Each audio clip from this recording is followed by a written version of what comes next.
제가 했던 말들 그런 거 이렇게 생각해보면 참 더덥구나. 그 막 단어 선택하시는 거, 그다음에 욕도 굉장히 고급스럽게 표현을 하세요. 와, 욕이 어떻게 저렇게 고급화가 될 수가 있을까? 제가 남에게, 후배에게 또 이렇게 친근하게 다가갈 때 슬쩍 하죠. 예를 들면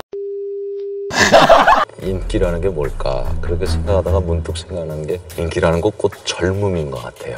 근데 제가 젊었을 때 제 젊음을 한번 생각해보면 좋은 건 알겠는데 제 직업이 배우라는 일이 어떤 때는 너무 하찮게 느껴져요. 아주 나쁘게 표현하면 쓰레기 같은 일들 아닐까?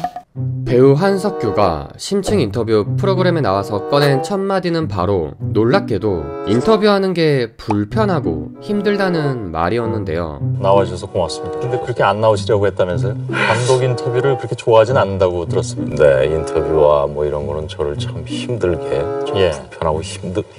그는 왜 이런 말을 한 것일까요? 잘 알려져 있진 않지만 사실 그는 평소에 말을 굉장히 아끼는 성격이라고 합니다.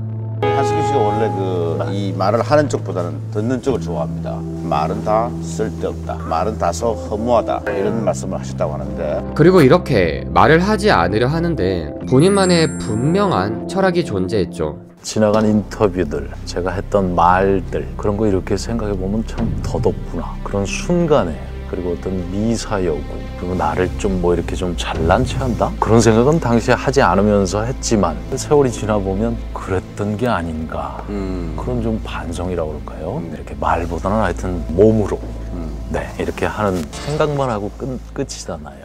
그래서 그게 참 부끄러워요. 네.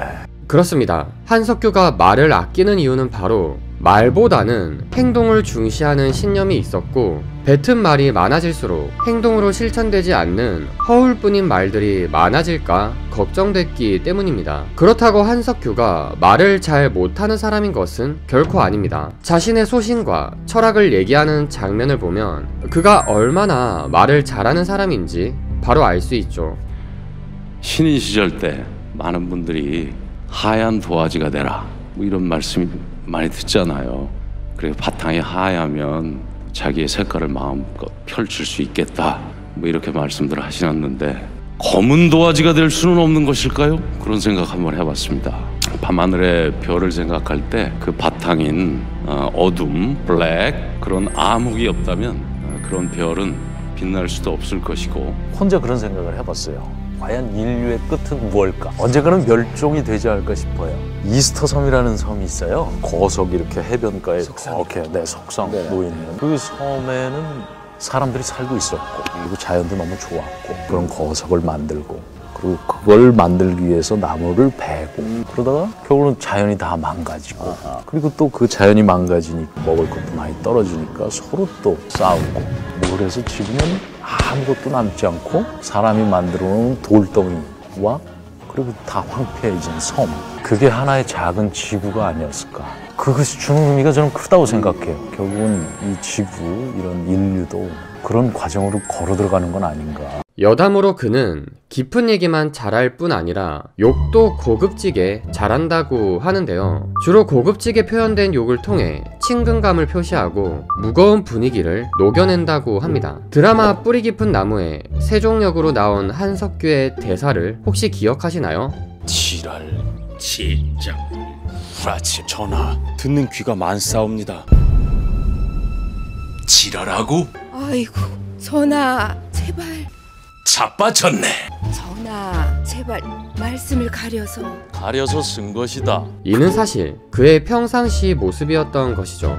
그 막 단어 선택하시는 거, 그다음에 욕도 굉장히 고급스럽게 표현을 하세요. 와, 욕이 어떻게 저렇게 고급화가 될 수가 있을까? 제가 남에게, 후배에게 또 이렇게 친근하게 다가갈 때 뭔가 불편함을 이렇게 툭 털어버리고 싶을 때 슬쩍 하죠. 예를 들면 그렇게 이엠병어를 왜 이렇게 욕을 해도 기분 나쁘지 않고 심지어 멋있어 보이기까지 하는 사람은 원래 그 사람 자체가 정말 멋진 사람이어야만 가능한 일이라고 생각이 드는데요. 사실 한석규가 자신의 역경을 여태껏 어떤 마인드로 극복해 나갔는지를 들여다보면 그가 얼마나 멋진 사람인지를 정말 제대로 느낄 수 있습니다. 지금으로부터 30년 전인 1990년대, 그 당시 영화계는 그야말로 한석규의 시대였습니다. 닥터봉, 은행나무 침대, 때, 초록물고기, 넘버3, 접속, 8월의 크리스마스, 쉬리, 그 당시 작품성과 흥행에 성공한 대표 영화의 중심엔 모두 한석규가 있었죠.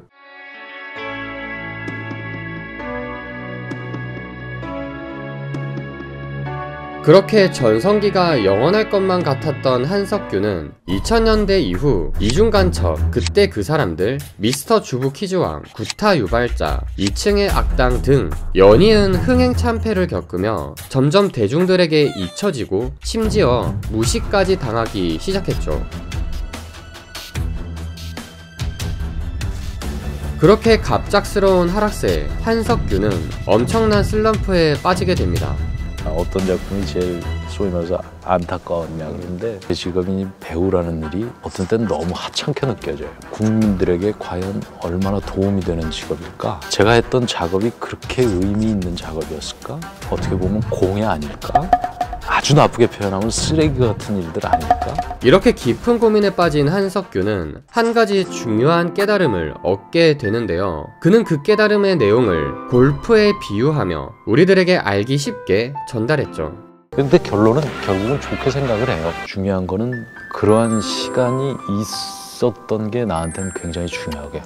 만약에 제가 계속 좋았으면 아마 형편없어졌을 것 같아요. 골프 좋아하시잖아요. 아, 좋아하죠. 만약에 운동으로 예를 든다면 꽤 오랜 시간 쉬었기 때문에 다시 하고 싶어요. 그 스윙을 하고 싶었지만 막상 해보니까 다 잃어버렸어요. 어떻게 해야 될 줄 모르겠는 거지. 왜냐하면 전에는 어떻게 했다라고 생각을 하면서 하질 않은 거잖아요. 네네네. 하다 보니까 잘 된 거예요. 근데 이제 그거를 생각하게 되고 그런 것들이 되돌아보니까 저한테는 이렇게 생각하게 만들어준 그런 시간들이었어요.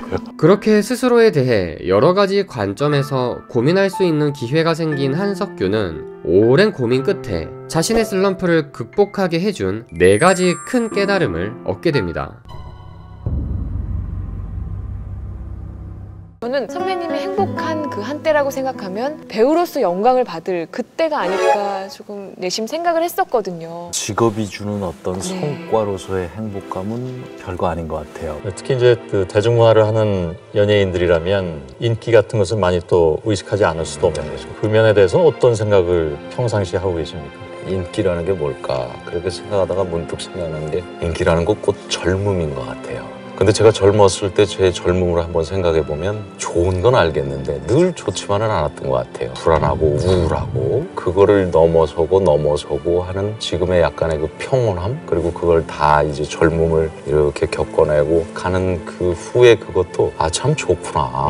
그게 인기가 나쁘다, 젊음이 나쁘다 이건 아니지만 그런 건 앞으로도 제가 나이를 먹어가면 갈수록 또 다른 무엇이 분명히 있을 것이다. 그걸 또 준비하고 기다리고 기대하게 되니까 그게 참 좋은 것 같습니다. 나이 먹는 걸 기다리는 직업이 배우입니다. 젊었을 땐 그런 생각 안 해봤어요. 근데 나이가 조금씩 먹을 때 60이 돼서 70이 돼서 제가 하고 싶은 역, 그리고 그때를 기다리는 즐거움이라고 그럴까요? 네, 그런 게 있어요. 소위 말해서 이름을 날리고 싶었겠죠. 그게 없었다고 그러면 거짓말인 것 같아요. 전 그렇게 되고 싶었어요. 근데 뭐 시간이 흘러서 보니까 이제 그거는 결국에는 없어지는 거예요. 언젠가 끝이 있잖아요. 제가 원하는 끝을 한번 생각하고 지금 하고 있는 거예요. 저를 위해서나 관객을 위해서나 별로 의미가 없구나. 그만하는 게 낫겠다. 그런 생각을 들었을 때 깨끗하게 그만하고 싶어요.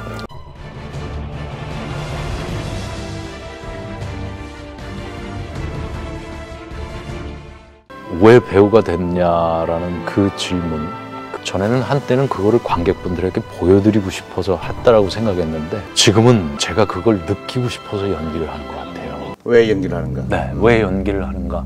내가 느끼고 싶어서. 근데 그것의 차이는 굉장히 틀려요. 관객에게 보여주고 싶어서 하는 거라는 것과 뭐 어려운 단어로 예술적인 체험을 느끼고 싶어서 하는 그 두 가지는 저에게 있어서 영화라는 것도 어떤 추억의 한 장이 되는 그런 영화들이 있거든요. 영화 그러면 언제 어떤 때 제가 어느 순간에 어느 때 봤던 영화, 그런 것처럼 제 영화가 관객분들의 그런 어떤 추억 속에 예. 큰 장으로 예. 그렇게 자리매김했으면 좋겠다. 제가 만들어내는 영화, 드라마, 저의 일이 추억을 만드는 일 같아요. 작은 바람 중에 하나가 하나하나의 일 결과물들이 관객분들에게 큰 추억으로 남는 그런 결과물들이 됐으면 하는 게 그게 가장 큰 바람이죠.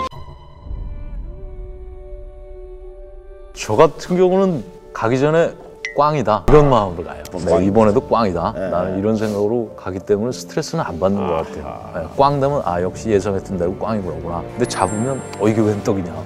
이렇게 그는 자신만의 확고한 신념을 세우고 편안하게 기대치를 낮춘 상태로 작품 활동에 임했고, 얼마 뒤 거짓말처럼 뿌리 깊은 나무의 세종역으로 흥행 성공에 연이어 그해 SBS 연기 대상까지 수상하며 10여 년 만에 화려한 부활을 알렸고, 이후 영화 베를린, 파파로티, 드라마 낭만 닥터 김사부 등 주연작의 흥행이 이어지면서 지금 현재도 자신의 신념과 철학을 말이 아닌 행동으로 묵직하게 실현해 나가고 있습니다. 오늘의 영상 끝까지 봐주셔서 감사합니다.